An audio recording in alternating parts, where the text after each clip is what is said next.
सनातन संस्था सनातन के बारे में जवाब देगी। पब्लिक जो प्लेटफॉर्म पे जो पब्लिक है वो अपना जवाब देगी।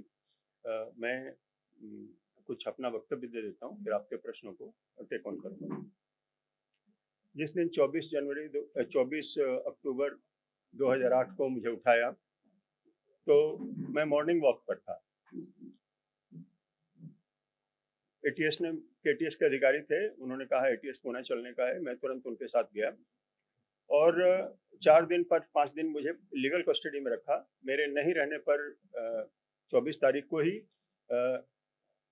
हेमंत करकरे मेरे घर आए और घर की तलाशी ली इलीगल तरीके से, अवैध तरीके से, और मेरी पत्नी पर दबाव बनाया, धमकियां दी।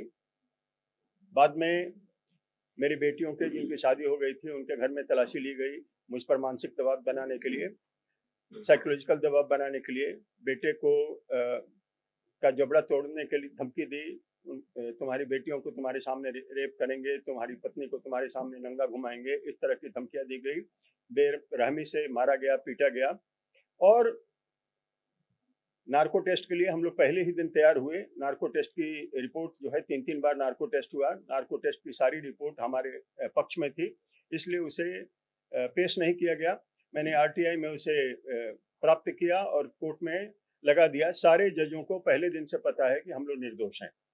उसके बाद भी जो केस बनाया गया उसमें मारपीट हम लोगों के साथ जो की जाती रही, उसमें लोगों के नाम लेने के लिए बोला जाता रहा, योगी आदित्यनाथ जी का और मोहन भागवत जी का, प्रवीण तोगड़िया जी का, श्री श्री रविशंकर जी का, इंद्रेश जी का और अन्य कई लोगों के नाम लेने के लिए बोला जाता रहा। हम लोग इनको जानते नहीं थे, इनसे कभी मिले नहीं, ना पहले मिले ना अभी मिले। तो इन लोगों का नाम हम किस बिना पर लें? हमें ब्लास्ट के बारे में कुछ पता नहीं था और हमें क्यों इसमें फंसाया जा रहा है हमें इसकी जानकारी नहीं थी। हम ये पहले दिन से जानते थे कि हम निर्दोष हैं। हमारे ऊपर जो भी केस बनाया गया वो पूरा झूठ था, फरेब था। जब चार्जशीट आई तो हम लोगों ने इस चार्जशीट का अध्ययन किया और चार्जशीट का अध्ययन करने के बाद हम लोगों को ये पता चला कि जिन 4-5 मुद्दों पर ये केस खड़ा किया गया है वो बिल्कुल ही बचकाने, बेतुके और सिद्ध होने वाले नहीं हैं। उन लोगों का हम लोगों ने स्टडी किया। स्टडी होने के बाद जैसा समीर कुलकर्णी जी ने बताया कि बाइक साध्वी प्रज्ञा सिंह ठाकुर की है, इसका कोई सबूत नहीं था और उस बाइक पर कोई बम फटा है, इसका कोई सबूत न सड़क पर था न जहां पर पार्किंग थी वहां पर था। कोई भी खड्डा नहीं हुआ था, बाइक पर कोई डैमेज नहीं हुआ था। और अगर किसी ने वहां से ट्रांसपोर्टेशन करने की कोशिश भी की थी तो वहां पर कौन लाया उस बाइक को? साध्वी प्रज्ञा सिंह ठाकुर तो आई नहीं थी, उसको कौन लाया, कहां से आया? इस सब जो उन्होंने इन्वेस्टिगेशन किया था, तहकीकात की थी, ये सब चीजें उसमें नहीं थी। दूसरा जो पॉइंट था वो ये था कि कॉन्स्पिरेसी मीटिंग हुई। जिन जिन जगहों पे कॉन्स्पिरेसी मीटिंग वो दिखा रहे थे और जिन जिन लोगों का नाम वो ले रहे थे उन लोगों को हमने कभी देखा नहीं था, हमको कोई जानकारी नहीं थी, वो जगह भी नहीं थी जहां जहां वो बता रहे थे। तीसरा जो चीज था वो ट्रांसक्रिप्ट और इंटरसेप्शन था। उस पर जब हम लोगों ने कंसंट्रेशन किया तो हमें पता चला कि जिस लैपटॉप का ट्रांसक्रिप्ट वो बता रहे हैं वो लैपटॉप किसी भी हमारे एक्यूज का था ही नहीं। जो इंटरसेप्शन वो किया जा रहा था उसको हम लोगों ने जब उसके क्रॉस चेकिंग की तो हमें पता चला कि वो इंटरसेप्शन का ऑर्डर ही लीगल है, वो पोस्ट ब्लास्ट है, प्री ब्लास्ट की कॉन्स्पिरेसी में आता नहीं था। और हमारे ऊपर किसी का के ऊपर ये आरोप नहीं है कि हम मालेगांव कभी जिंदगी में गए थे, हम तो गए ही नहीं। तो उन लोगों ने जो कॉन्स्पिरेसी का, षड्यंत्र का जो हमारे ऊपर आरोप लगाया वो किसी भी किस्म से सिद्ध नहीं होता था।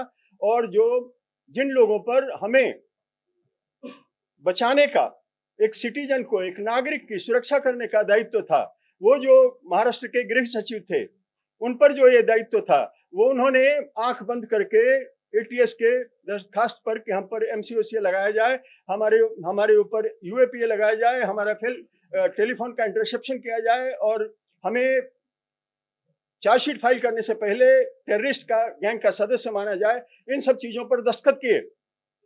वो महिला जिस दिन 26/11 हुआ उस दिन वो ताजमहल की पार्टी में थी और अगर स्वर्गीय ओमले साहब ने कसाब को जिंदा नहीं पकड़ा होता तो उन सब का भी 26/11 का भी ब्लेम हिंदुओं पर ही आना था। जो समीर चौधरी बन के घूम रहा था वो कसाब था, उसके जितने साथी थे वो सारे हिंदू आइडेंटिटी के साथ घूम रहे थे। ओमले साहब की वजह से ये षड्यंत्र फेल हो गया।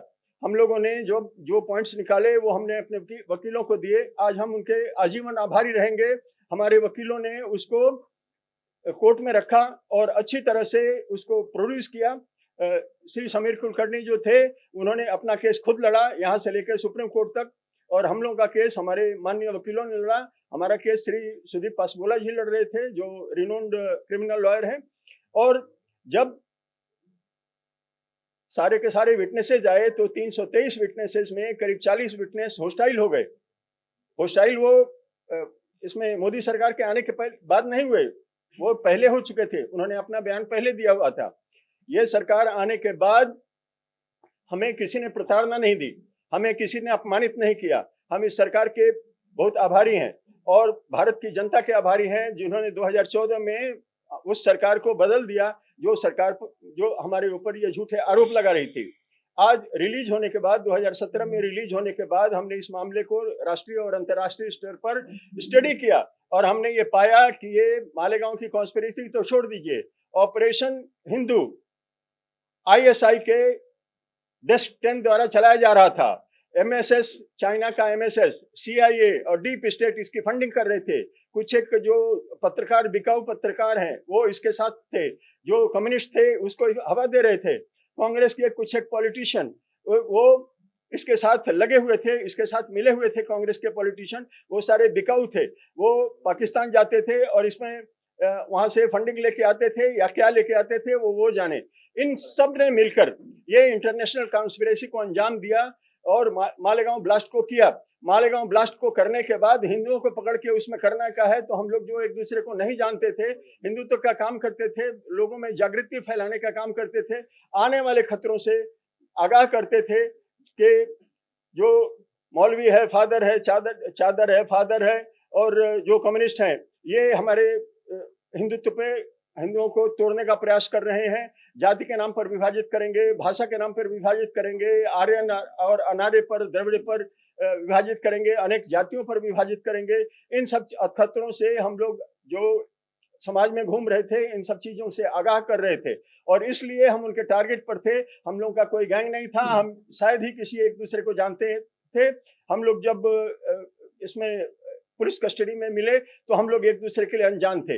हम लोग सारे पीटे जा रहे थे, सारे तकलीफ पा रहे थे, चाइनीज टॉर्चर चल रहा था और बेरहमी से पीटा जा रहा था जो आप उसकी कल्पना ही नहीं कर सकते थे। जैसे मैंने बताया कि हमारे परिवार के बेटियों पर, बेटों पर अत्याचार किया जा रहा था, उनको डराया जा रहा था, धमकाया जा रहा था। जिस मकान में मैं रहता था उस मकान के मालिक को कहा गया कि तुमने टेररिस्ट को जगह दे रखी थी, उसने मेरा सामान उठाकर बाहर फेंक दिया। पिछले 7-8 सालों में कोई मुझे मकान देने वाला नहीं था क्योंकि ये ATS के लोग सब जगह पहुंच जाते थे ये बताने के लिए कि इसे किसी शरण न दो। जो हिंदू समाज था वो हमारे साथ निश्चित तौर पर था, लेकिन भयभीत था क्योंकि ATS पता नहीं किस तरह के मुकदमे में फंसा देगी। फिर भी चूंकि हम लोग सत्यनिष्ठ थे, धर्म को मानते हैं, राष्ट्र को मानते हैं, भारत को अपनी राष्ट्रमाता मानते हैं, इसलिए हमने ये सारे कष्ट सहने के बाद भी किसी के साथ दुर्भावना नहीं रखी है और इस मुकदमे को हम लोगों ने जीता है। हम तो निमित्त मात्र हैं। भगवा की जीत हुई है, सनातन की जीत हुई है, भारत की जीत हुई है और भारत के रहने वाले हिंदुओं की जीत हुई है। विश्व में जितने हिंदू हैं उन सब की जीत हुई है। इसलिए मैं देख रहा हूँ कि भारत के हर एक कोने कोने में, कस्बों में, शहरों में जिन आदमियों को हम लोग नहीं जानते थे वहां भी जल्लोष मनाया जा रहा है, वहां भी उत्सव मनाया जा रहा है। जैसे हमारी विजय जो हुई है वो उन्होंने अपने तो स्वीकार किया है। जितने सैकड़ों फोन हम लोगों के पास आए हैं और लोगों ने सड़क पर आकर और गलियों में आकर हमारे से संपर्क करने की कोशिश की है, तो उससे पता चलता है कि हिंदू समाज कितना व्यथित था इससे। और हमारी जीत से, हमारी विजय से, हमारे निर्दोष मुक्तता से समीर जी ने पहले ही बताया कि हम लोग इसलिए नहीं छूटे कि हम पर संदेह का लाभ देकर बरी किया गया।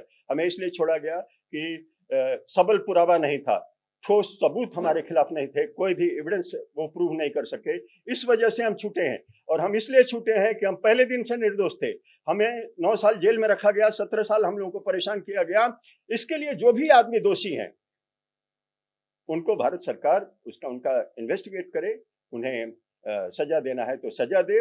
और मैं समझता हूं कि ये छोटे छोटे प्यादे हैं जो पाकिस्तान के आईएसआई और सीआईए और डीप स्टेट के हाथों बिक गए, ये इनका नाम लेने में भी मुझे घिन आती है। आप लोगों ने ध्यान से मेरी बात सुनी, इसलिए आप सबका धन्यवाद। रंजीत सावरकर जी ने हमें ये प्रेस कॉन्फ्रेंस करने का मौका दिया, इसलिए उनका भी धन्यवाद। आप सब यहाँ पर आए, इसके लिए आप सबका आभार।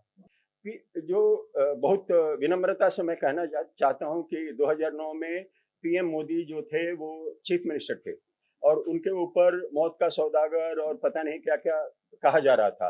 तो ये बहुत ही इसमें पॉसिबिलिटी है कि उन पर ये दबाव बनाया गया। मोदी जी का नाम लेने के लिए मुझे नहीं कहा गया। मैं ये अपने बारे में बता सकता हूँ कि मोदी जी का नाम लेने के लिए मुझे नहीं कहा गया।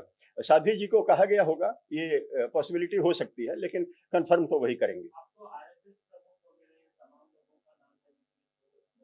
हाँ, मैंने बताया है कि मोहन भागवत जी का, इंद्रेश जी का नाम लेने के लिए मुझे बताया गया। नहीं, मोदी जी का नाम लेने के लिए किसी ने नहीं, मुझे किसी ने नहीं कहा। वजह उनकी जो भी रही हो, उस समय के सुदर्शन जी आरएसएस प्रमुख थे, और ऐसी पूरी संभावना थी कि जो चेन ऑफ कमांड है उसमें मोहन भागवत ही नेक्स्ट सरसंघ चालक बनेंगे। तो उन्हें बदनाम किया गया, अगर जाता है तो पूरा का पूरा आरएसएस बदनाम होता है।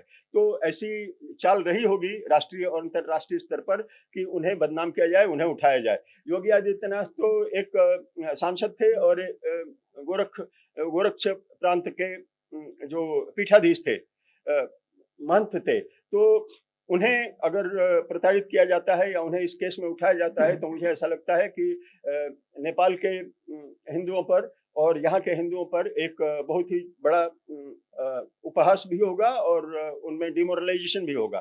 तो हो सकता है ये उद्देश्य उनका रहा हो। वो ये है कि हमने न्याय 3 स्तरों पर देखा है। पहला ईश्वरीय न्याय। ईश्वरीय न्याय ये था कि जिस आदमी ने हमें प्रताड़ित करना चालू किया, जो मेरे घर पर गया, जिन्होंने हमें भगवा आतंक की या इस मालेगांव का आतंकी बनाना चालू किया, हेमंत करकरे, उसे कसाब ने आकर मार दिया। जो हमारा डीएसपी था, डीसीपी था, उस एक्सीडेंट में उसकी टांग टूट गई। जो एसएचओ था खानविलकर, वो 6 लाख रुपए की घूस लेता हुआ पकड़ा गया। बाद में वो बरी हुआ, लेकिन हमारे साथ वो 3 साल की जेल उसे हुई थी और वो नासिक जेल में हमारे साथ था। तो ईश्वरीय न्याय हमने देखा है, व्यक्ति का न्याय हमने देख लिया, मनुष्य का न्याय हमें बाइज्जत बरी किया गया, हम निर्दोष बरी हुए हैं। और एक न्याय और बाकी है, क्योंकि हमारा न्याय पूरा नहीं हुआ। हमारा न्याय उस दिन पूरा होगा जिस दिन जिन लोगों ने हमें झूठा फंसाया, जिन्होंने हिंदुत्व को बदनाम किया, जिन्होंने भगवा को बदनाम किया, जिन्होंने सनातन को बदनाम किया, जब उनको सजा होगी उस दिन यह तीसरा न्याय होगा और न्याय तब परिपूर्ण माना जाएगा।